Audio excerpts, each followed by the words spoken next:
सभी बच्चों को मैं नमस्कार करता हूँ, सभी को राम राम कहता हूँ और समापन देव की सभापति जी की आज्ञा से मैं कुछ बातें हैं वो आपके समक्ष रखना चाहता हूँ। सर्वप्रथम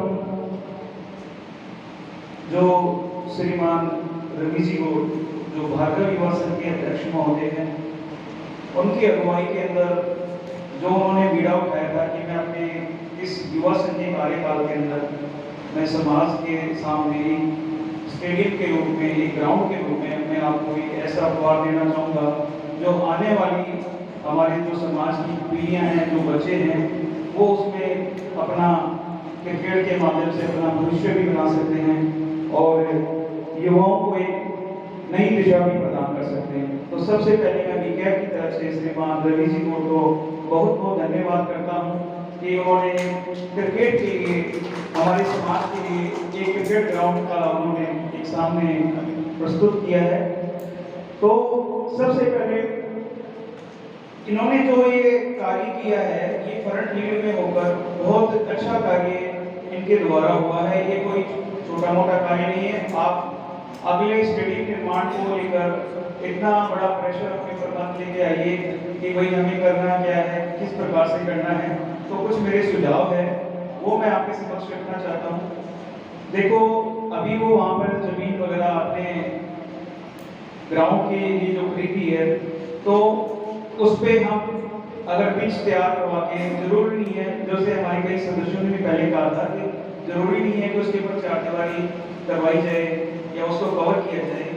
तो उस पर अगर हम पिच वगैरह घास लगाकर उसको एक क्रिकेट हम शुरुआत करवा दी जाए, तो उसके साथ काफी प्रगुवन से वहां पर आएंगे भी, तो जुड़ेंगे भी, तो उनकी तरफ से एक सहयोग के रूप में भी उनका हमें सहयोग मिलेगा, क्योंकि निर्माण बहुत बड़ा कार्य है और ये निरंतर निर्माण चलने वाला काम है।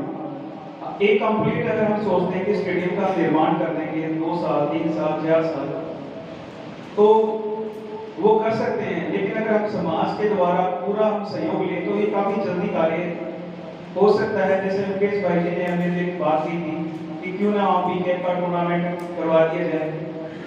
बिल्कुल हो सकता है। हमारे आसपास चंडीगढ़ के ट्राई सिटी के आसपास वहाँ पे कोई स्टेडियम जैसा कुछ सुविधा नहीं है, लेकिन वहाँ पे सीरीज टूर्नामेंट वगैरह होते रहते हैं। वहाँ पर पीछे है और ग्राउंड के अंदर ग्रास लगी हुई है और उसकी मेंटेनेंस के लिए वो किसी को अकेडमी वगैरह को लीज पर देके रखते हैं, वो मेंटेनेंस भी करते रहते हैं और जो जिनकी जमीन है, जिनका वो उनको लीज के रूप में उनको अमाउंट भी मिलती रहती है। तो इस प्रकार से हम इसको एक स्टार्टिंग वगैरह हम इसको दे सकते हैं। सेकेंडली, जो बीकेएफ जो हमारा था, ये पूरे हमारे समाज की संस्था है। ये सभी वर्गों के द्वारा ही बनाई गई संस्था है और इस कार्यकारिणी में भी हमारे बीकेएफ के कई वरिष्ठ सदस्य जुड़े हुए हैं और मैं भी काफी आपके साथ जुड़ा हुआ हूँ और ट्रस्टी के रूप में मैं आपके साथ आपके समक्ष यहाँ पर मैं खड़ा हूँ। तो बीकेएफ का जब अध्यक्ष बने थे, तो आदरणीय हमारे चेयरमैन महोदय सुभाष जी और हमने यही सलाह ली थी, हमने आपस में यही विचार विमर्श किया था कि हम इसमें राजनीति के अंदर बिल्कुल इस क्रिकेट के अंदर नहीं आने देंगे। बीकेएफ के अंदर हम किसी भी राजनीति का कोई भी रोल नहीं होने देंगे। जो भी क्रिकेट के लिए अच्छा कार्य करेगा हम उसको सपोर्ट करेंगे, चाहे बीएफसी हो, चाहे कोई अन्य संस्था हो, हम उसको तहे दिल से उसको सपोर्ट करते हैं। और आगे भी कोई भी संस्था, निजी संस्था जो भी क्रिकेट के लिए अच्छा करेगी, तो बीकेएफ का उसको पूरा सहयोग रहेगा, चाहे वो किसी के साथ भी हो। हमारा जो एबीपी परिवार है वो 3 टूर्नामेंट करवा चुका है और हम भी चाहते तो हम भी अपने एक एबीपी क्रिकेट बोर्ड बना सकते थे, लेकिन नहीं, हमने बीकेएफ के साथ में जुड़ा हुआ अच्छा समझा और उससे हमें पूरे समाज का समर्थन भी मिला। नहीं तो चाहे कोई भी टूर्नामेंट है, अगर एक खेल की सर्वोच्च संस्था है, अगर हम उसके साथ जुड़कर चलते हैं तो हमें पूरे समाज की पूरी टीमों का हमें सहयोग मिलेगा। और जो बीकेएफ के अंदर जो भी क्रिकेट खेला जाता है उसका एक लेवल होता है, जैसे एलबीडब्ल्यू हो, चाहे वो मैच हो 20 ओवर्स का हो, चाहे न्यूट्रल अंपायरिंग हो, तो हमने उसको एक साफ सुथरा गेम बनाया होता है। तो हमारी जो भी कार्यकारिणी है निरंतर प्रयास करती रहेगी। और आप सभी के समक्ष से खुशखबरी भी देना चाहता हूँ कि हमारा 13 से 16 साल के बच्चों का एक टूर्नामेंट भी हम आयोजन करने जा रहे हैं और उसकी आज शाम तक उसकी घोषणा हो जाएगी। तो उसमें भी हम सभी पंजाब के बच्चों को उसके अंदर हमने सम्मिलित किया है कि वो वहाँ पर आकर टूर्नामेंट वगैरह खेलें। और ये हमारे शराधों के अंदर सितंबर से अक्टूबर के फर्स्ट वीक का हमारा पूरा उसमें है कि हम उस टाइम के अंदर करवा दें। और एक बात मैं बीकेएफ की तरफ से बीकेएफ अध्यक्ष होने के नाते और हमारे जो ट्रस्ट के जो भी मेंबर्स साहिबान बैठे हुए हैं उनके समक्ष यही कहूँगा कि श्रीमान रवि जी को ने जी जान लगाकर इसको हमारे सामने खेल के मैदान को समाज के अंदर प्रस्तुत किया है। तो मेरा ये मानना है, मेरी कार्यकारिणी की तरफ से मैं ये बोलना चाह रहा हूँ कि उनको इस स्टेडियम के ट्रस्टी के अध्यक्ष के रूप में उनकी जरूर नियुक्ति होनी चाहिए। उनकी देखरेख में काफ़ी अच्छा हमें उस स्टेडियम निर्माण में देखने को मिल जाएगा। तो मैं इनका पूर्ण रूप से समर्थन करता हूँ कि श्रीमान रवि जी उसके अध्यक्ष बने और इसी बात के साथ मैं समस्तान ग्रहण करता हूँ। धन्यवाद। श्री रामचंद्र जी को पधार रहे हैं। सभी बंधुओं को मेरा राम राम जी।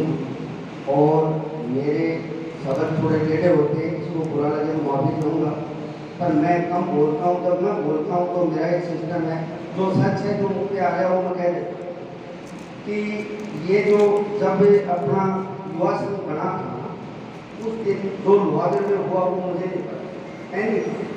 पर राजू बिंसू जी जो जालंधर से है उनके घर में एक छोटी सी मीटिंग हुई थी, उसमें कुछ आदमी यानी बहुत बड़े कह सकते हैं।